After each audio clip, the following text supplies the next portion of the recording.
हमने इससे पहले भी जब बात की है तो वहाँ पे मैंने आपको बताया कि विटगेन्स्टाइन को जब हम पढ़ते हैं तो हम दो फिलोसफर्स को पढ़ते हैं। There are two philosophies of the same person. तो इन्होंने वही वो हालात बदल दिए, जज्बात बदल दिए, सब कुछ बदल दिया। So there are two phases of Wittgenstein and we are going to start with the first phase, the early philosophy of Wittgenstein. Then we will move away from him. We'll study another philosophy which developed when he took break उस time में, and also when he was also there simultaneously. फिर फिर विटगेन्स्टाइन आपको अभी पता चल जाएगा इस सेशन के एंड में कि व्हाट हैपेंड एंड फिर क्या दूसरा फेज था, how is the first phase and the second phase different. इसमें भी हम वही तरीका अपनाएंगे। पहले इस किताब को देखेंगे क्या कह रहे हैं और फिर वो टॉपिक जो इनसे समझने हैं उनके पास वापस जाएंगे। यहाँ पे थोड़ी राहत है। अर्ली विटगेन्स्टाइन में हमको समझने की एक ही चीज़ है बस, वो है पिक्चर थ्योरी ऑफ मीनिंग। तो जब हम ये सेशन अब करेंगे, जब हम ये पढ़ाई करेंगे इस टेक्स्ट की, तो इसमें इसका जिक्र आएगा। तो वॉच आउट फॉर दैट, क्योंकि उसी को फिर हम फिर से एक बार देख लेंगे कि what is that picture theory of meaning. फिर बाद के विटगेन्स्टाइन में क्या है सीखने को, वो वहीं पे देखेंगे। इंटरेस्टिंगली विटगेन्स्टाइन के दोनों के लिए टेक्स्ट भी अलग अलग है। ट्रैक्टस अर्ली विटगेन्स्टाइन का है और ब्लू बुक वो देखेंगे तभी जब आएंगे। बड़ी अनयूजुअल पर्सनैलिटी है ये। 1890 के आसपास से पैदा हुए, 1950 के आसपास रुखसत, यही 60 साल की जिंदगी इन्होंने बसाई। बड़ी अनयूजुअल पर्सनैलिटी, तरीके भी इनके प्रॉपर फिलोसॉफिकल नहीं, अनऑर्थोडॉक्स। और इनका जो लिखने का तरीका, बोलने का तरीका और इनकी टॉल क्लेम्स, वो चीज़ों ने इनको एक cult following the, both in his time and after. बड़े एंथुजियास्टिक डिसाइपल्स, बाकियों की तरह नहीं, बिलीवर्स। और many of these people would consider him to be the greatest philosopher of 20th century, and he has been called so, not just by his disciples but many people. और इसमें कोई शक नहीं है कि he is a very compelling figure.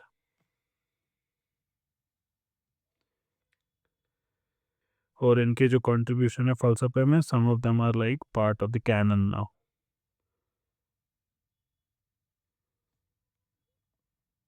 अब वो फ़लसफ़े का एक मेन स्ट्रीम हिस्सा बन गया। And some of his contributions they have even, वो फ़लसफ़े की दुनिया से बाहर निकल के वो थियोलॉजी और लिटरेरी थियरी में भी अब पार्टिसिपेट करते हैं इनके कुछ कॉन्सेप्ट्स। वियन्ना में पैदा हुए थे। वियन्ना, दहलीज, that last place where Muslims visited. इससे आगे नहीं बढ़ पाए मुसलमान हिस्ट्री में। वियन्ना ऑस्ट्रिया की कैपिटल।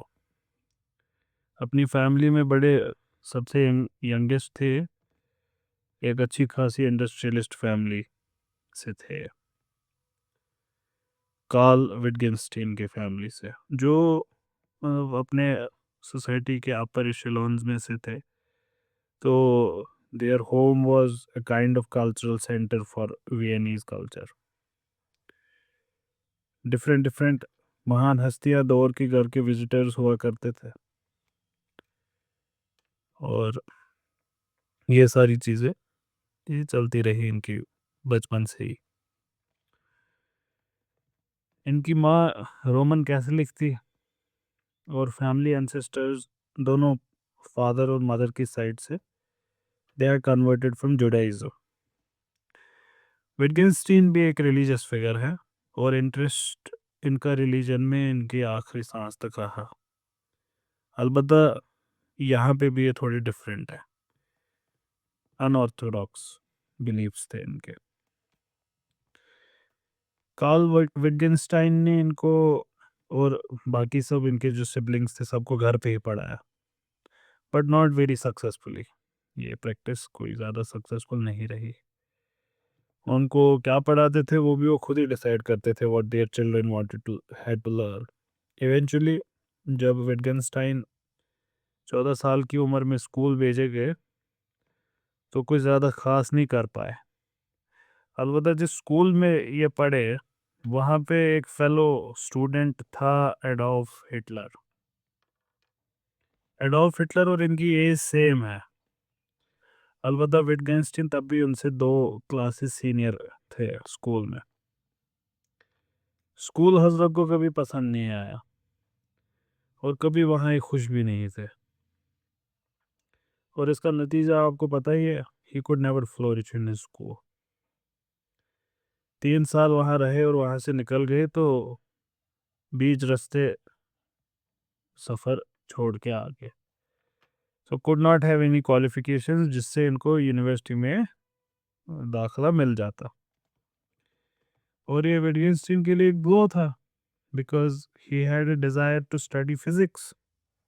फिजिक्स पढ़ना चाहते थे लुडविग बोल्ट्जमैन के अंडर वियना यूनिवर्सिटी में। ये भी बहुत बड़ी हस्ती है बोल्ट्जमैन। अगर आपने फिजिक्स में बोल्ट्जमैन कांस्टेंट सुना होगा, मैक्स प्लैंक का दिया हुआ, वो इन्हीं के नाम पे है। ये यही हस्ती है। फिर इनको टेक्निकल कॉलेज बर्लिन भेजा गया, इंजीनियर बनेंगे। जो फिजिसिस्ट नहीं बन पाते वो फिर इंजीनियर बनते हैं, ऐसा शेल्डन कूपर कहते हैं। खैर, तो वहाँ भेजे गए। He had an aptitude for this, ये वो कर सकते थे। वहाँ पे बचपन में इन्होंने ये मशीन्स के साथ अपना इंटरेस्ट तो दिखाया ही था। He had even constructed a sewing machine as a boy. लेकिन यहाँ पे भी इनका दिल लगा नहीं। हम रोज रोज कहते हैं निकले थे जापान पहुंच गए चीन, ये निकले थे जापान वर्ल्ड टूर करके आएंगे अब। ये चीन भी नहीं पहुंचेंगे, ये हर जगह जाएंगे। तो यहाँ पे भी इनका कोई मन लगा नहीं और 3 टर्म्स यहाँ काट पाए ये बस। Just 3 terms and left. लेकिन यहाँ पे भी एक चीज हुई इनके साथ, एरोडायनामिक्स में इनका इंटरेस्ट बढ़ गया। अभी तक फिजिक्स में थोड़ा इंटरेस्ट था, अब नैरो डाउन हो गया एरोडायनामिक्स में। प्रोबेबली बोल्ट्जमैन को बहुत पसंद करते थे और उन्होंने उनका एक स्टेटमेंट अपने वक्त में मशहूर हो गया था कि ये बहुत नई साइंस डेवलप हो रही थी एरोनॉटिक्स की। तो बोल्ट्जमैन ने कहा था, the science of aeronautics needs heroes and geniuses, heroes to risk their necks in the flimsy heavier than air flying machines and geniuses to work out how to make them fly। तो विटगेन्स्टाइन खुद को Manchester ले गए, England, इस नए interest को pursue करने के लिए। देखते हैं यहाँ पे क्या हासिल करेंगे। वहाँ पे प्रोपेलर का डिज़ाइन उस पे वर्क कर रहे थे विटगेन्स्टाइन साहब। तो उसकी मैथमेटिक्स करते करते हजरत को पता चला कि हमारा तो इंटरेस्ट असली में मैथमेटिक्स में है। मैथमेटिक्स करते करते फाउंडेशन ऑफ मैथमेटिक्स के सवाल पे पहुंच गए। अब जब आप एक एजुकेशनल इंस्टीट्यूशन में होते हो, सबसे बड़ा फ़ायदा यही है, यू कैन सीक एडवाइस। तो आप हजरत पूछने लगे लोगों से एडवाइस, और वहाँ से इनको कहा गया कि रसल की प्रिंसिपल्स ऑफ मैथमेटिक्स पढ़े एक बार। इस किताब ने हमारे विटगेन्स्टाइन को वो बनाया जिनको हम अब जानते हैं। इससे पहले आपने देखा कि फ़लसफ़े के साथ कोई तारुफ नहीं था। मासूफ बस घूमते आ रहे थे इधर-उधर। He had little philosophical background. Schopenhauer इनके घर में थोड़े डिस्कस होते थे, लेकिन जिनके घरों में शोपेनहावर डिस्कस हो तो वहाँ से सिर्फ क्या कहें, डिप्रेस्ड लोग ही निकलेंगे। इतना डिप्रेशन है कि हमने भी उसको पढ़ा नहीं यहाँ पे शोपेनहावर के फ़लसफ़े को। खैर, तो इनके घर में टेबल टॉक यही था, शोपेनहावर। तो ये इतना सा फ़लसफ़े के साथ इनका लेना-देना था जो हम सबके घरों में होता है, और ज़्यादातर जो एजुकेटेड फैमिलीज़ इस सेंस में होती हैं तो उनके घरों में तो वही टेबल टॉक होगा। तो रसल की जो किताब थी, अब जो सबके साथ होता ही है, हम सबके साथ भी होता है, एक किताब पढ़ ली तो हीरो बन गए, तो विटगेन्स्टाइन साहब भी हम ही में से एक थे, आपको पता चल ही रहा होगा। ए टिपिकल ह्यूमन, आज एक शो कल दूसरा शो। तो हज़रत ने एक ऐसे लिखा, फाउंडेशन ऑफ मैथमेटिक्स पे। कुछ लोग होते हैं एक किताब पढ़ के उनके इनसाइट्स बहुत डेवलप होते हैं। और किसको भेजा? फ्रेगे को। ये वो दूसरी हस्ती है जिसके बारे में हमने बहुत बारी ज़िक्र किया। तो उन्होंने इनको बुलाया कि आ जाओ, हवेली पे आ जाओ कभी। हज़रत पहुँच गए और वहाँ पे उनको क्या कहा? Wipe the floor. दोनों ने मिल के ये सफाई की और साथ में बात भी करते रहे। पहले फ्रेगे ने उनको एडवाइस दी कि you should make a serious study of the subject first. एक काम करो, कैम्ब्रिज चले जाओ, रसल से थोड़ा सा पहले सीख के आओ। बस यहाँ पे हम हार जाते हैं। ऐसे तो हम लिख लेते, लेकिन ये जो काम बोलते हैं हमको करने को, ये सीरियस स्टडी ये ना करते हम। लेकिन तब विटगेन्स्टाइन नहीं ना बनते। इन्होंने ये किया। ये 3 इनका नंबर शराब का था। पहले तो 3 साल स्कूल में पढ़ा, 3 सेमेस्टर इंजीनियरिंग की। यहाँ पे इन्होंने 5 साल काटे, 5 टर्म काटे। यहाँ पे इनके दोस्त एक डेविड टिनसेट, वो इनके बारे में लिखते हैं, it is obvious that Wittgenstein is one of Russell's disciples and owes enormously to him. तो इनको शेप करने में रसल का बहुत बड़ा रोल होगा। और रसल रसल हजरत भी, इनका भी क्या बोले, इनका एक अफेयर था एक लेडी के साथ, लेडी मॉरल के भी क्या कहने, अपने दौर के जितने भी मशहूर हस्तियां उन सब के साथ इनका अफेयर है। So she is that idea of romance in England, lady Ottoline Morrell. और इनकी भी अफेयर्स ऐसे नहीं छोटी मोटी हस्तियां, दे बिग हस्तियां ऑफ अ टाइम। तो रसल के साथ भी इनका अफेयर कुछ टाइम चला। तो रसल और इन्होंने 3,000 चिट्ठियाँ आपस में भेजी। तो प्यार भी ये बड़े सीरियसली करते थे, ऐसा नहीं था कि प्यार को इन्होंने फुल डेडिकेशन दिया है। तो रसल अपनी चिट्ठियों में विटगेन्स्टाइन का भी जिक्र किया है। हमसे कहा गया हम बोरिंग है, लेकिन यहाँ देखिए चिट्ठियों में प्यार का इजहार नहीं, विटगेन्स्टाइन डिस्कस हो रहा है। And he writes to his mistress, the ablest person I have come since Moore is Wittgenstein. तो हो गया ये। अब हमारे विटगेन्स्टाइन साहब थोड़ा सा कहीं टिक पाते तो जंग छिड़ गई। First world war broke out. क्या करे, नॉर्वे चले गए हजरत। बोला कि तुम लोग लड़ लो, मैं तब तक ये काम कर लेता हूँ। वहाँ पे लॉजिक को समझने लगे। मोर हजरत जो तीसरे बंदे हैं, हमारे ये 4 बंदे हैं, मैंने आपको बोला ये सारे एक साथ ही हैं। तो मोर इनको मिलने वहाँ गए और वहाँ पे कुछ नोट्स लिए इनसे, इनके कमेंट्स उनको नोट किया अपने पास। मोर रियलाइज्ड कि विटगेन्स्टाइन इज ए जीनियस।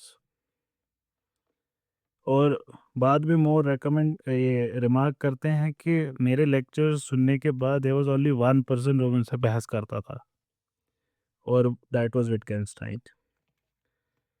जो इन लेक्चर्स का विटगेन्स्टाइन पे असर है अनपैरेलल्ड, शायद यहीं से विटगेन्स्टाइन अपने फ़लसफ़े को ड्रॉ किया। हमने बोला मोर के लेक्चर्स में कि वहाँ खुद खुद कुछ नहीं है, लेकिन जो उसने क्रिएट किया फिर आगे वो बहुत कुछ है। तो उसमें से एक विटगेन्स्टाइन भी है। अब जंग चल रही है तो जंग में भी थोड़ा तो पार्टिसिपेट करना चाहिए, नहीं तो फिर लोग बोलेंगे क्या किया, कुछ नहीं। तो ऑस्ट्रियन आर्मी ज्वाइन की हजरत ने। पहले ईस्टर्न फ्रंट पे एज ए मैकेनिक लड़े, और फिर इतना अच्छा काम किया तो वेस्टर्न साइड भेजा गया एज ए कमीशन्ड ऑफिसर। अब ये आर्टिलरी को ऑब्जर्व करते थे बस। ट्रेनिंग में एक आर्किटेक्ट पॉल एंगलमैन के साथ दोस्ती हुई, उनके साथ रिलीजन के बारे में डिस्कस करते गए। यहाँ पे इन्होंने टॉलस्टॉय की लिखी हुई गॉस्पेल्स, ये गॉस्पेल्स ही हैं जो बाइबल में हैं, उनको टॉलस्टॉय ने आता है। टॉलस्टॉय बहुत बड़ी हस्ती है, इतना खूबसूरत लिखते हैं वो, उनका क्या कहना। तो उनका लिखा हुआ गॉस्पेल्स इन ब्रीफ वो ये पढ़ रहे थे, और he was deeply influenced by those texts. फिर जब इन्होंने असली मार्क, मैथ्यू, ल्यूक और जॉन की गॉस्पेल्स पढ़ी जो बाइबल में है, तो इन्होंने कमेंट किया कि they are all inferior to Tolstoy's version. खैर जंग ख़त्म हुई, विटगेंस्टाइन साहब निकले थे, जापान वर्ल्ड टूर हो रहा है, अब कहाँ जाएंगे, मैनचेस्टर जाएंगे वापस, पकड़े गए, नाउ ही इज़ कैप्चर्ड। अब ये मॉन्टे कैसीनो में बंद पड़े हैं, ये इटली के आसपास का है। वहाँ पे हजरत दो फाइनली बन चुके थे फिलोसफर, तो इनका जो बैकपैक था उसमें इनकी ट्रैक्टस लॉजिको फिलोसफिकस, यही इनका मेन टेक्स्ट है। इसके नोट्स पड़े हुए थे, अभी लिखी नहीं थी किताब, मैनस्क्रिप्ट इसका पड़ा था इनके पास। अब क्या करें, फंस गए, जेल में है। कुछ चिट्ठियां भेजी रसल को, देखो भाई, you are into letters, I know you are into letters, so read mine too. ये उन्होंने नहीं कहा, ये मैं ड्रामेटाइज कर रहा हूँ इवेंट को। खैर जैसे भी, तो he got his letters to Russell and a copy of Tractus manuscript was also sent to Russell. 1919 में आज़ाद हुए हजरत, और अपनी किताब को पब्लिश करने की कोशिश की। अब ये अगर आप विटगेंस्टाइन की फ़ोटोज़ देखेंगे, बिल्कुल ये क्या बोले, हड्डियों का ढांचा है, कौन पब्लिश करता। शक्ल से लगता था इसने कुछ नहीं पता, ऐसे थे ये, बड़ी सीरियस फिगर, चेहरे पे कभी मुस्कान ही नहीं थी इनकी। तो कर रहे हैं कोशिश। अभी पब्लिशर मिला, बोला कि देखो बेटा, आपसे तो हो नहीं पाएगा, लेकिन अगर रसल फॉरवर्ड लिख दे, रसल के तो चाहने वाले बहुत हैं, रसल का तो चर्चा महफिलों में होता था, रसल चिट्ठियां लिखते थे, तो अगर रसल आपका फॉरवर्ड लिखे तो हम शायद पब्लिश करें। तो ठीक है, रसल ने फॉरवर्ड लिखा, विटगेंस्टाइन गुस्साए कि ये क्या कर दिया, कि ये तो मेरे फ़लसफ़े का बिल्कुल गलत आपने इंटरप्रिटेशन लिखा है इसमें, you have misrepresented my views. लेकिन रसल ने ऐसा कुछ नहीं किया था। जो रसल ने प्रिंट कराया था वो विटगेंस्टाइन ने पहले पढ़ा था, he had seen the entire thing before, उन्होंने लाइन बाय लाइन उसको मैनस्क्रिप्ट को देखा था। खैर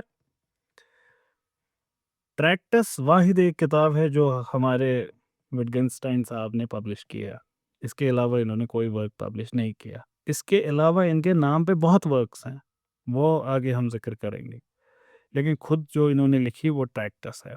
इसको ट्रैक्टस नाम से जाना जाता है, पूरा नाम इसका ट्रैक्टस लॉजिको फिलोसफिकस है।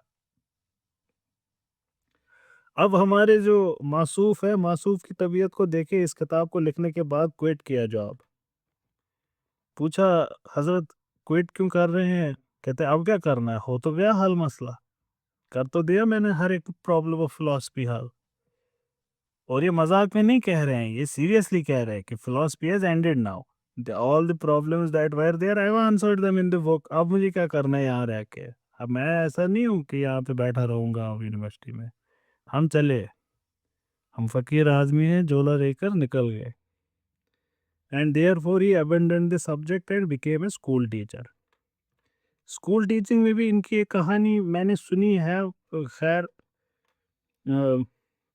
उसका मुझे पता नहीं वो एनेक्डोटल है या फिर सीरियसली वो हिस्टोरिकल है कि ऐसा हुआ था। तो स्कूल में बच्चे ने एक सवाल पूछा और हजरत ने जवाब दिया, और बच्चे को वो जवाब समझ आया नहीं, और इनको समझ आ गया कि मेरा फ़लसफ़ा फ़ेल हो गया, चले भाई वापस मैनचेस्टर। खैर वो स्टोरी मैंने कहीं से ऐसे ही सुनी है, need not be correct, but once you understand the फ़लसफ़ा इट मेक्स सेंस, बिकॉज़ वैसा ही कुछ हुआ है इनके फ़लसफ़े में। अब जी हज़रत फ़लसफ़ा मुकम्मल हो गया, सारे मसले हल हो गए, स्कूल टीचिंग कर रहे हैं, लेकिन ये जो इनका था you would understand this proved unsuccessful. School teaching में भी मन नहीं लगा हज़रत का। अब क्या करें, अब कहाँ जाएँ? अब गार्डनिंग करने शुरू की। कितने टाइम टिकते यहाँ पे गार्डनिंग में? यहाँ पे भी ज़्यादा टाइम नहीं टिक पाए। अब सोचा अब सोचा वही कर लेता हूँ जिसमें फाइनली सुकून मिलेगा। सोचा I will become a monk now. लेकिन इंटरेस्ट आर्किटेक्चर में भी जाग चुका था, आपको पता है। फौज में थे तो आर्किटेक्चर से दोस्ती हुई थी। बहन को घर बनाना था, हजरत ने बोला तो हम करेंगे, हम बनाएंगे आपका घर। तो कुछ टाइम उसके साथ भी निकल गया। साइमल्टेनियसली मैं आपको कह रहा हूँ कि ये चीज़ें साइमल्टेनियस हैं, ये सारे लोग साइमल्टेनियस हैं। रसल, मोर, विटगेनस्टीन, कार्नप, आयर, ये एक ही दौर चल रहा है। प्लस माइनस तो लॉजिकल पॉजिटिविस्ट्स भी अपना काम कर रहे हैं। उनको एसोसिएट किया जाता है वियन्ना सर्कल के साथ। जब हम पढ़ेंगे लॉजिकल पॉजिटिविज्म वहाँ पे आ जाएगा ये क्या है। वियन्ना का एक सर्कल है जो सर्कल मतलब वो नहीं गोल सर्कल नहीं, सर्कल मतलब जिसमें लोग है, ग्रुप ऑफ पीपल। तो वियन्ना सर्कल के कुछ लोग आए मौसूफ के पास, हजरत कुछ बातें करनी थी आपके किताब के रिलेटेड जो आपने लिखी है ट्रैक्टस, तो बताएं, कुछ सवाल हैं। हजरत ने वापस बोला क्या सवाल, मसला तो हल हो गया, अब क्या सवाल है उसके बाद भी।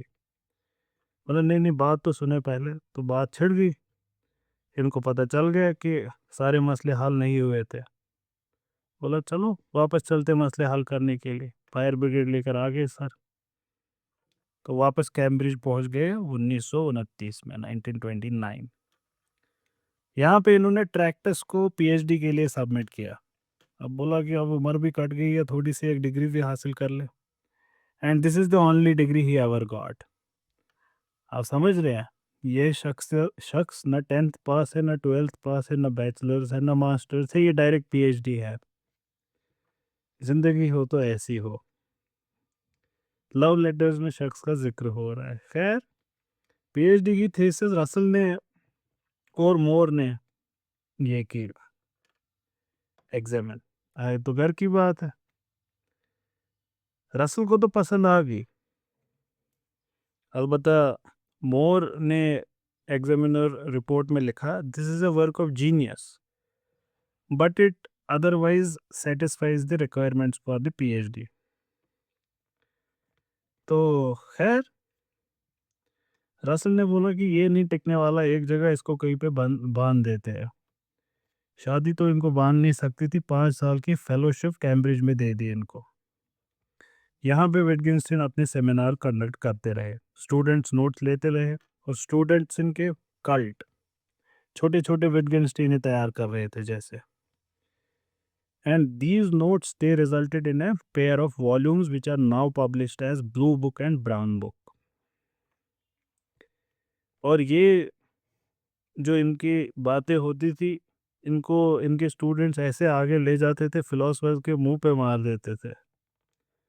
फिलोसफर फिलोसफर्स की कम्युनिटी पूरी परेशान, ये आ गया हमारे साथ लोअर कास्ट बंदा, ऐसे उसको ट्रीट करते थे। We are upper caste, you do not discuss with us, your community is not refined, we are civilised people, ये ऐसा रिलेशन चल रहा है। अब फेलोशिप खत्म होनी थी 5 साल। अब क्या करे विटगेंस्टाइन साहब, एक जगह टिकते या नहीं टिकते। इस बारी कहाँ चले, इस बारी हजरत चले रशिया। रशिया पहुंचते ही पता चल गया यहाँ नहीं मैं टिक पाता, वापस आ गया। यहाँ ये बिल्कुल भी नहीं रुके। 1939 में जनाब मोर अपनी चेयर ऑफ फिलॉसफी जो कैम्ब्रिज में थी उसको छोड़ दिया। हमारे विटगेंस्टाइन इलेक्ट हो गए इनकी जगह। अब बेचारे टिकते, लेकिन आपको समझ आ ही गया होगा 1939 जंग छिड़ने वाली है, सेकेंड वर्ल्ड वॉर छिड़ गया।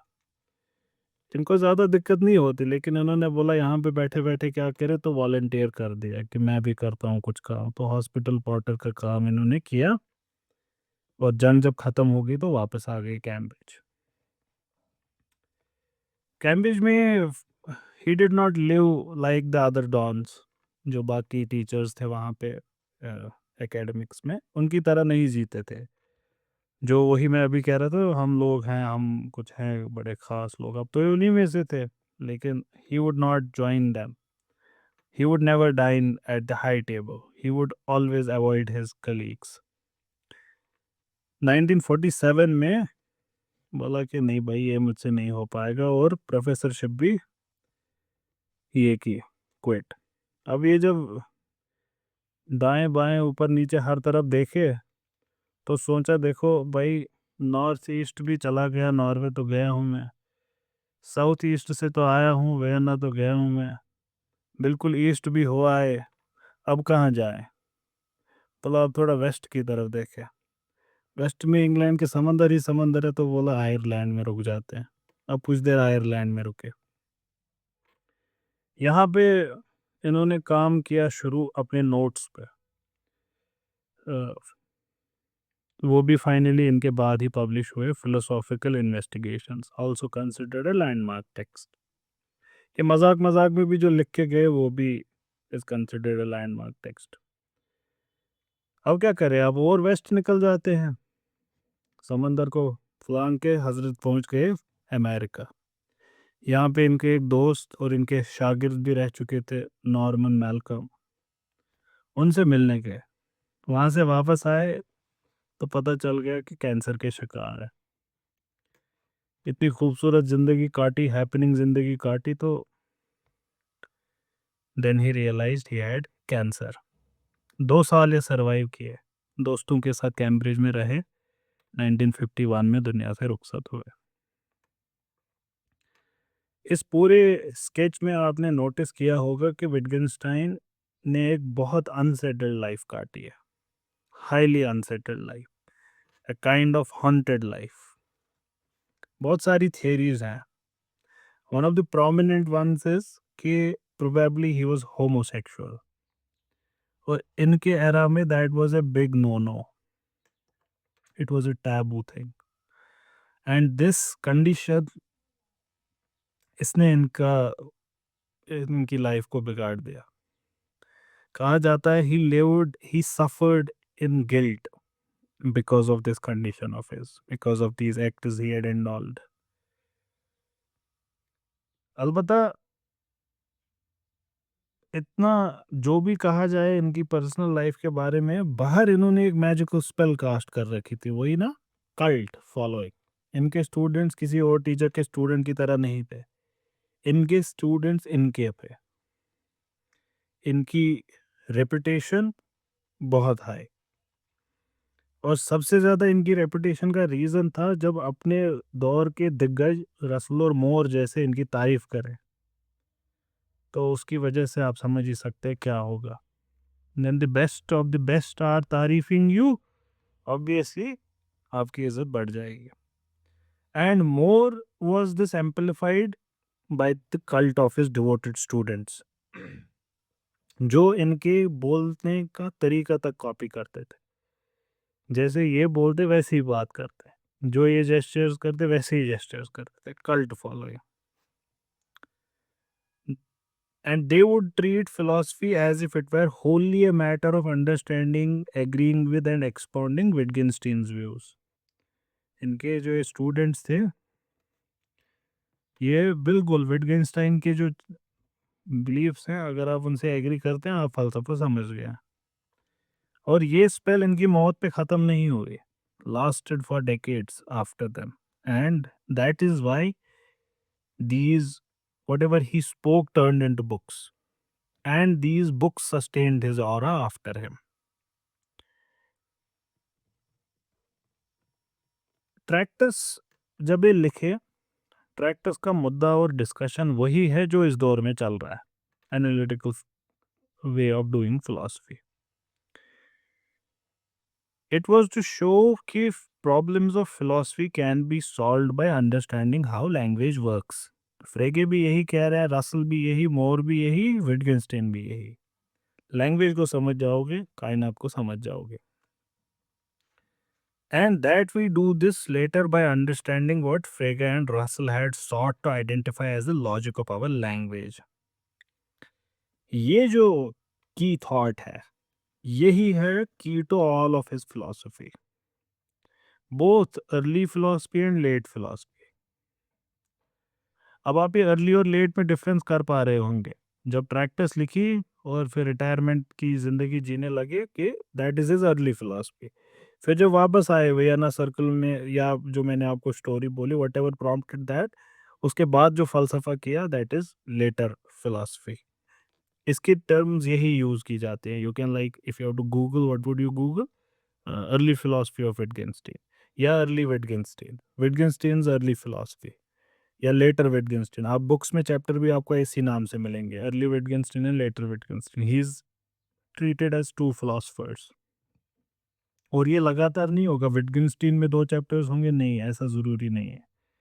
जैसे जिस किताब से हम पढ़ रहे हैं इसमें अर्ली विटगेनस्टीन फिलॉसफी है जो हम अभी पढ़ रहे हैं, फिर इसके बाद लॉजिकल पॉजिटिविज्म है, फिर ये है लेटर विटगेनस्टाइन. खैर, तो दोनों फलसफे दे एनालिटिक ही हैं, यही की है इनके फलसफे को समझने का. Even though his later philosophy was based on a completely different view on how language works, but दोनों related तो है on how language works. क्या solution present करते हैं हमारे विटगेनस्टाइन साहब? कैसे solve करेंगे problems of philosophy को? कहते हैं understand the logic of language. कौन सी प्रॉब्लम सॉल्व होंगी?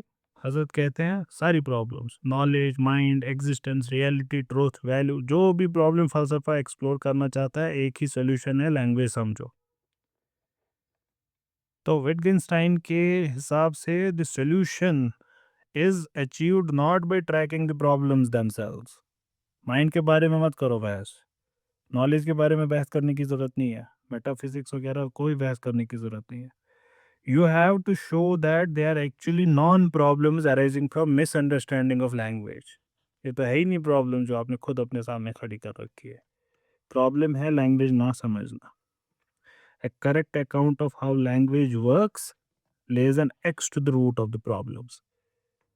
ना रहेगी बीन ना बजेगी बांसुरी. कहते लैंग्वेज समझो, आपको समझ आ जाएगा ये तो प्रॉब्लम ही नहीं है जो आपने खुद ही खड़ी कर रखी है. फंडामेंटल आइडिया ट्रैक्टस का आपको समझ आ रहा होगा, ये रसल जैसा ही है, तब कोई बहुत ज़्यादा पोलर ऑपोजिट नहीं है. वो क्या है? That language has an underlying structure. मजाक नहीं चल रहा, लैंग्वेज है, इसका कोई पैटर्न है इसके अंदर. इसको इंस्पेक्ट करोगे तो you would realise what can be meaningfully said. Language में क्या बात की जा सकती है. विटगेनस्टाइन के लिए what can be said is the same as what can be thought. Language is a repository of thoughts.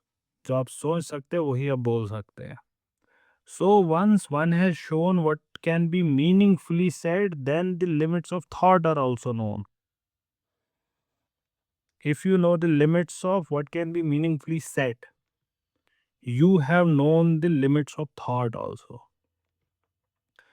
इस लिमिट से आगे लैंग्वेज को ले जाएंगे, इस लिमिट से आगे थॉट्स को ले जाएंगे, मीनिंगलेस, बकवास है सब कुछ. आप कांट को देखिए, मैं आपको कह रहा हूँ बार बार, फलसफा मुकम्मल हो चुका है, ये अब सब वही है. नदी में पानी खत्म हो गया है, आखिरी कुछ मछलियां हैं जो फड़फड़ा रही है, और कुछ नहीं है. ये वही है जो कांट ने कहा था कि नॉमिना में चले जाओगे तो सब बकवास है. It is this outer zone, he argued, कि ट्रेडिशनल फिलोसॉफिकल प्रॉब्लम्स अराइज, यहाँ पे प्रॉब्लम्स अराइज होती है जब आप इसको खींचते हो, as the result of trying to say the unsayable, think the unthinkable. तभी आपकी ये दिक्कतें होती हैं.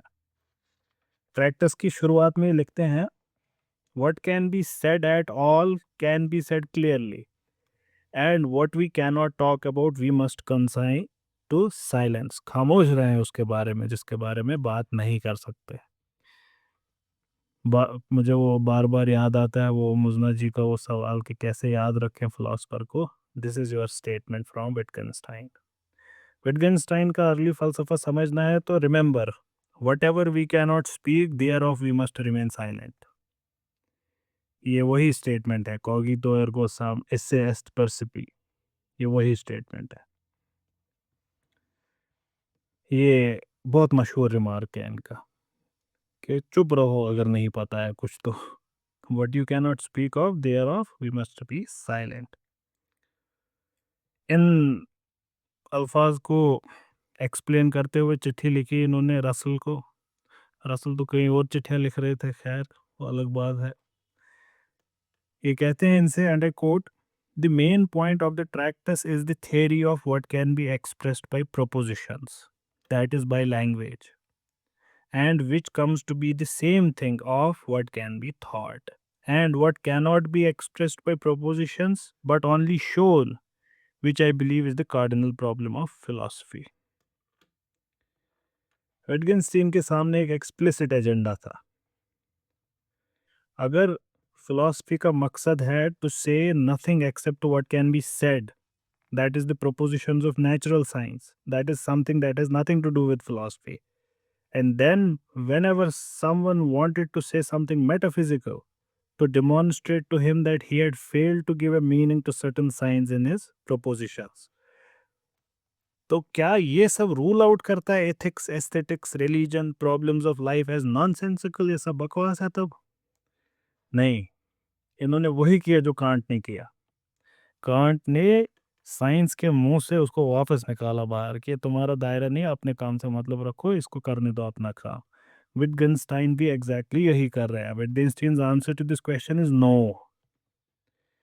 अगर आपको इसमें से कुछ नहीं समझ आ रहा है, still go through this process. हम इनका पिक्चर थ्योरी ऑफ मीनिंग समझेंगे अलग से, और अगर तब भी नहीं समझ आए, still go through the process. तो विटगेनस्टाइन का आंसर है ना, ये सब बकवास नहीं है। Wittgenstein wished to attempt that it is only the attempt to say anything about them which is so, कि इसके बारे में जिम्नास्टिक्स करोगे वो गलत है। There are indeed things which cannot be put into words, he says. They make themselves manifest. They are what is mystical. तो deny नहीं कर रहे हैं, क्या कर रहे हैं, उनको उनकी सही जगह पे ला रहे हैं। फेथ को फेथ की जगह पे, फैक्ट को फैक्ट की जगह पे। Here, showing rather than saying is all that is possible. वही जो मैं आपसे कह रहा था, शंकराचार्य क्या बोलते फाइनली, आजा बेटा दिखाता हूँ, लफ्जों में बयान नहीं कर सकता, but let me show you. वही ये करते हैं। Indeed, Wittgenstein alludes to what, and I quote, more important unwritten second half of practice. Unwritten second half of practice. क्यों? क्योंकि what you cannot speak about, you should remain silent. तो ये often would allude to that unwritten second half, जो लिखा ही नहीं है किताब में, वो ज़्यादा important है, Wittgenstein would say. कहने का मतलब, the tractor shows from within the limits of language what is more important. The unwritten second half. What a beautiful thing. एक और चिट्ठी में लिखते हैं, for the ethical is delimited from within, as it were by my book. All of what many are babbling today, I have defined in my book by remaining silent about it. What a beautiful thing to say. मैं फिर से आपको बताता हूँ क्या लिख रहे हैं। For the ethical is delimited from within, as it were by my book. All of what many are babbling about, I have defined in my book by remaining silent about it. The natural sciences, psychology, social sciences, including philology, archaeology, anthropology, history, इन्होंने क्या किया इन सभी sciences ने? चारों ओर से they were devouring ethics, aesthetics and religion. इसको reduce कर रहे थे, जो अभी भी करते हैं, और अनफॉर्चुनेटली इसके लिए religious people are also responsible. हमारे यहाँ ही करते हैं बहुत लोग, मजहब को रैशनल में से गुजारने की कोशिश, रिड्यूस करने की। तो इनके ज़माने में अपने उरूज पे था ये मसला, हर तरह से different sciences were devouring this body of ethics, aesthetics and religion in reductive and debunking ways. और क्या कर रहे थे? Trying to explain them in naturalistic and empirical terms. And every explanation which would take you away from the supernatural, that was hailed as a discovery. Religious experience क्या है? Hallucinations है, delusions है. वही क्या है? It is coming from your unconscious. It is coming from your subconscious. ये कहते थे हमारे साइकोलॉजिस्ट हजरात. बाइबल क्या है? कुरान क्या है? It is the work of many people. There are many authors of Bhagavad Gita. कहते थे हमारे textual critics और historians. Different cultures have different ethical questions. दुनिया बिल्कुल अलग तरीके से डेवलप हुई. कहीं पे कोई एथिक्स पे कोई एग्रीमेंट नहीं है. कहने लगे हमारे एंथ्रोपोलॉजिस्ट. इस सब में हमारे हजरत विटगेंस्टाइन देख रहे हैं सबको. कहते चुप रहो सब, जिसके बारे में बात नहीं कर सकते चुप रहो. The thesis of the tractus protects ethics and religion from these encroachments by scientists by placing them outside the realm. जैसे कांट ने उसको रखा है एक ऐसे कमरे में जिसको छू नहीं सकती साइंस, और इसने उस कमरे को और स्ट्रॉन्ग डिफेंसेस दिए ट्रैक्टस ने. क्या आर्ग्यू कर रहे हैं ये? सिंपल है आर्ग्यूमेंट. अगर समझ आया तो आ गया समझ, नहीं समझ आया तो कोई बात नहीं, आगे समझ आ ही जाएगा. सिंपल है आर्ग्यूमेंट. कहते हैं कायनात स्ट्रक्चर्ड है, हैफेजर्ड नहीं है. लैंग्वेज भी स्ट्रक्चर्ड है, हैफेजर्ड नहीं है. Language consists of proposition. अगर आप रसल को समझे हैं, ये सेम बात कह रहे हैं, कोई नई बात नहीं कह रहे हैं, वोकैबुलरी डिफरेंट है. Language consists of propositions which are compounds of elementary propositions, which in turn are combination of names. Names हैं ultimate constituents of language. इसके corresponding दुनिया में क्या है? The world consists of sum total of all the facts. ये facts आते कहाँ से? Facts come out of state of affairs, जो यूनिवर्स में जैसा चल रहा है.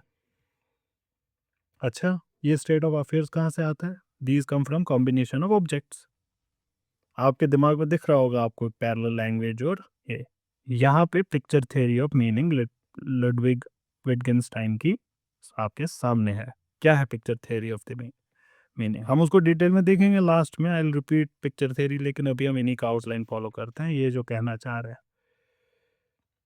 आप देख रहे होंगे लैंग्वेज और दुनिया में जो पैरेलल है. अब क्या है पैरेलल? दुनिया में ऑब्जेक्ट्स हैं, लैंग्वेज में नेम्स हैं. दुनिया में स्टेट ऑफ अफेयर्स हैं, लैंग्वेज में एलिमेंट्री प्रोपोजिशंस है. आपको दिख रहा होगा specific levels of structure are in both places and they correspond to each other. ठीक, each level of the structure in the world is matched by a level of structure in language. Names denote करते हैं objects को. Combination of names constitute elementary propositions. ये denote करते हैं state of affairs जो दुनिया में है. And each of these in their turn combine to form propositions and facts. आप वो देखे propositions और facts, ये हमने अच्छे से समझा रसल में कि when you say something, say for example Sul is speaking, ये language में है. Sul is speaking एक proposition है ये. और असली दुनिया में I am there, I am speaking, so the fact is there, so the proposition has an associated fact. अब इस proposition में Sul है एक name, तो Sul दुनिया में भी है एक object, me. Take the example of the cat is on the mat. तो Wittgenstein is saying cat object है दुनिया में, cat language में एक name है. mat दुनिया में एक object है, mat language में एक word है, ये सॉरी name है.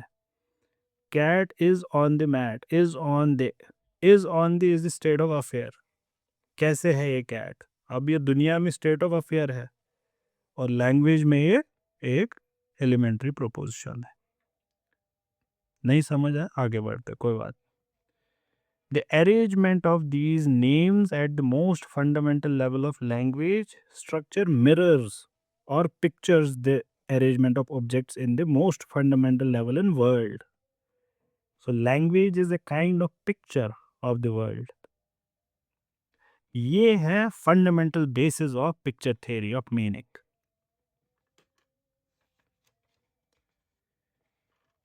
The picture theory of meaning is based on these considerations. A proposition is the picture of reality. A logical picture of facts is a thought. Thoughts being what are expressed by propositions. The totality of propositions is language. The totality of true propositions is science. कोई बात नहीं, आगे बढ़ते हैं। ये मैं करूँगा 2 minute में सारा repeat, and then it would be like totally embedded. ये इनको आइडिया आया कहाँ से? अगर आपको वो समझ आ जाए तो शायद आपको और अच्छे से आ जाएगा समझ के पिक्चर थ्योरी ऑफ मीनिंग है क्या। विटगेनस्टाइन को के सामने एक रिपोर्ट आई, एक पर्टिकुलर केस पेरिस में चल रहा था अबाउट ए ट्रैफिक एक्सीडेंट। अब इसको कोर्ट में डिस्प्ले करने के लिए they use toys to portray what had happened. Actual events of the world were portrayed using toys. The relationship between the toy cars and their arrangement on the model जो उन्होंने बनाया था वो क्या था? Toy car is to the real car on सड़क। This was क्या? An arrangement of correspondence. जो मॉडल में छोटी सी सड़क थी, it corresponds to the real सड़क ऑन द जमीन। जमीन पे जो सड़क है, जो टॉय कार है, corresponds to the real car. आपको दिख रहा होगा कि कहाँ से ले रहे हैं अपना फलसफा। The markup in the Paris courtroom was a model of an actual scene. Pictorial form is the possibility that things are related to one another in the same way as elements of a picture. There must be something identical in a picture, what it depicts, to enable one to be a picture of the other. कुछ ना कुछ तो दोनों में same होगा। When I say dog and there's a real dog, कुछ ना कुछ तो इन दोनों में लिंक होगा। ये इससे भी बेहतर एनालॉजी दूसरे राइट अप पे देते हैं। कहते हैं ए ग्रामोफोन रिकॉर्ड, ए म्यूजिकल आइडिया जो आपके दिमाग में है, रिटन नोट्स जो पेपर पे है, द साउंड वेव जो हवा में चल रही है, ये सब चीजें सेम ही तो हैं। They are pictures of one another. ये कुछ डिफरेंट मीनिंग नहीं है किसी भी एक चीज का इनमें से। All stand to one another in the same internal relation of depiction that holds between language and the world. So, the restriction of meaningful language to propositions that are actual, that are possible pictures of facts in the world, is what makes talk of subjects other than science meaningless. बाकी सब बकवास है, लेकिन unimportant नहीं है। The second half of unwritten practice is more important. ज़्यादा important वही है, लेकिन उसके बारे में बात करना इज मीनिंगलेस। इसको आप फलसफे के इस सांचे में से गुजारना चाहते हो, no no no no no, don't do that. Nothing can be said about them. And if efforts are made to say something about them, the result will be something called nonsense. Nonsense इनके लिए technical term है। जैसे आप English dictionary में nonsense को कहते हैं, ये वो नहीं कह रहे हैं। ये कह रहे हैं जो चीज़ सेंस में नहीं आ सकती। In your eyes, in your ears. देखेंगे इसको कुछ मिनटों बाद। This is the fate of philosophy itself, Wittgenstein कहते हैं। Even on the charitable view that the propositions of philosophy can be viewed as eventually disposable elucidations. Thus did Wittgenstein attempt to achieve his twin aims of solving all the philosophy's problems by showing philosophy itself to be spurious and protecting what is truly important from the reductive ambitions of science. उससे बचाया इस सबको। What he had to say of his philosophy later, ये अपनी philosophy के सबसे बड़े critic खुद बने फिर बाद में। That ends our reading of Wittgenstein from this book. But let's go back to picture theory of meaning and spend 5-10 minutes with it. क्या है ये? पिक्चर थ्योरी ऑफ मीनिंग ये इलुस्ट्रेट है ट्रैक्टस में। ये अर्ली फलसफा है इनका and only published work he did. इनका मानना है कि फिलॉसफी कुछ नहीं है but N analysis of language. Simple statements जो लैंग्वेज में हैं वो रिफ्लेक्ट करते हैं रियलिटी ऑफ दुनिया को। अगर एक प्रोपोजिशन के कॉरस्पॉन्डिंग दुनिया में कोई फैक्ट नहीं है, ये एक सीडो प्रोपोजिशन है ये नॉनसेंस है कि इसमें कोई सेंस नहीं है। That means you are not able to see it और हियर इट और anything. So present king of France is benevolent और वाइज। प्रेजेंट किंग के कॉरस्पॉन्डिंग दुनिया में कोई फैक्ट है नहीं, there is no present king, तो nonsense. They are the result of misuse of language. ये जो थ्योरी इन्होंने प्रोपाउंड की, ये ट्रैक्टस के अंदर ही आपको मिलेगी। ये थ्योरी कोशिश करती है एक्सप्लेन करने की यही लैंग्वेज और कायनात का क्या रिलेशन है, और लैंग्वेज को भी अंडरस्टैंड करने का कि लैंग्वेज कायनात को एक्सप्लेन कैसे करती है। Regarding the relation between language and the world, Wittgenstein कहते हैं कि लैंग्वेज डिफाइन करती है और डिस्क्राइब करती है कायनात को, क्योंकि लैंग्वेज असली में क्या है, ये एक पेंटिंग है। जैसे एक पेंटिंग, फॉर एग्जांपल आपके सामने, photograph is a better example. आपने किसी सीन का पिक्चर क्लिक किया, उस पिक्चर में इर्तिजा इज देयर, सो रियलिटी में इर्तिजा वाज देयर। उस पिक्चर में इर्तिजा वाज स्टैंडिंग से फॉर एग्जांपल एक लैम्प पोस्ट के बगल में, तो फोटो में लैम्प पोस्ट होगा, उसके बगल में और रियलिटी में there was a fact associated with it. ऐसे ही लैंग्वेज भी एक पेंटिंग है, एक ड्राइंग है, एक पिक्चर है। ये सिमिलैरिटी एक्सटर्नल नहीं है, ये सिमिलैरिटी लॉजिकल है। That is the world and language have similar logical form. Similar नहीं, सेम।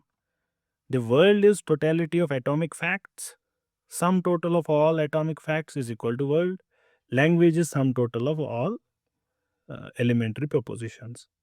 सब लैंग्वेज को आप डिवाइड कर सकते हैं, जो एटॉमिक प्रोपोजिशन था रसल का, उससे नीचे फर्दर आप अनएनालाइजेबल स्टेटमेंट नहीं बना सकते। These elementary propositions are the picture of reality. That is, the related atomic facts जो हैं, ये पिक्चर है रियलिटी के। तो ये है कैसे लैंग्वेज मिरर करती है वर्ल्ड को। रसल ने भी यही कहा था। An elementary proposition is true अगर उसके हिसाब का दुनिया में कोई फैक्ट है। The present caliph of Iran is wise, तो ये तब ये स्टेटमेंट ट्रू होगा जब इसके हर एक टर्म के साथ एसोसिएटेड कोई फैक्ट होगा। Present caliph of Iran, present caliph of Iran है ही नहीं दुनिया में, नॉनसेंस स्टेटमेंट। लेकिन दुनिया को कैसे एक्सप्लेन करती है, इसके डिटेल में जाने के लिए विटगेन्स्टाइन क्या काम करते हैं, ये प्रोपोजिशंस को कहते हैं कि तीन तरीके की होती है, सेंसिकल, सेंसलेस और नॉनसेंस। मैंने आपको कहा था कुछ देर पहले कि ये उनके लिए टेक्निकल टर्म है। अब देखिए, अदरवाइज सेंसलेस और नॉनसेंस हमारे लिए लगभग लगभग सेम मीनिंग रखती है, लेकिन अब आपको समझ आएगा कि what does he mean by these terms. And this is very important coming in terms how to read a book में हमने डिस्कस किया है। You have to come in terms with the author, then only you can understand him. तीन तरीके के propositions, sensical propositions, ये simple है, समझ आ ही चुका होगा आपको। ये वो वाले स्टेटमेंट्स है जिनके कॉरस्पॉन्डिंग दुनिया में कोई फैक्ट्स है। These are pictures of reality. Senseless क्या है, नॉनसेंस भी आपको थोड़ा आइडिया हो गए। सेंसलेस प्रोपोजिशंस क्या है, ये वो प्रोपोजिशंस है which do not represent any atomic facts. जैसे मैथमेटिकल स्टेटमेंट्स, ये सही है या ये कॉन्ट्रडिक्शंस होती हैं। जैसे 1+1=2, इसको विटगेन्स्टाइन कहते हैं दीज आर टोटोलॉजीज।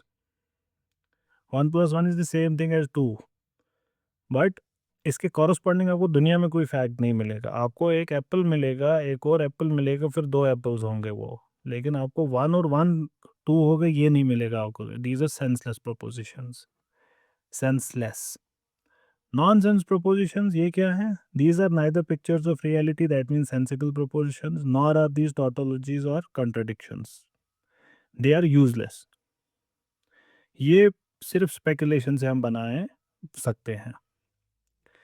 और हमारे जो अर्ली विटगेन्स्टाइन हैं, ये पूरे मेटाफिजिक्स को कंसिडर करते हैं एज नॉनसेंस।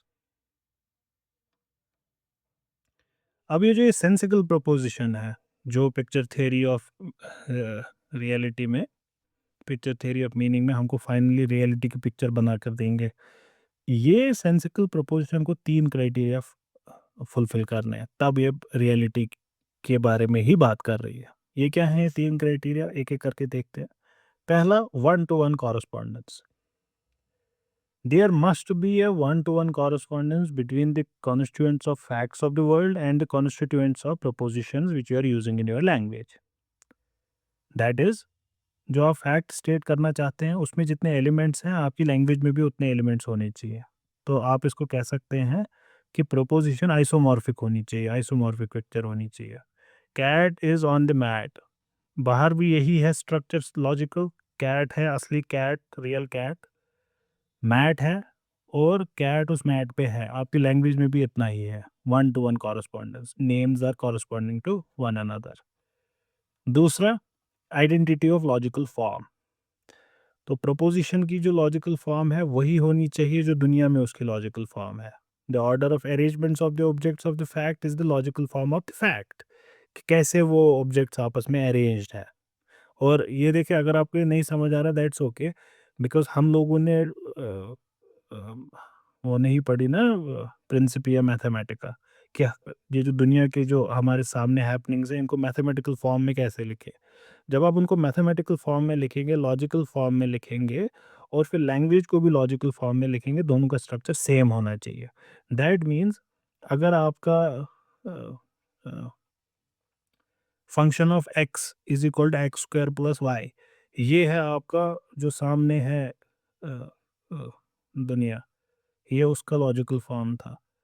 और लैंग्वेज का भी लॉजिकल फॉर्म यही है। That means identity of logical form दोनों चीज़ों की है। So logical form of proposition should be the same as logical form of दुनिया। तीसरा criteria, rules of projection. There must be rules that connect the names of a proposition with the objects of fact.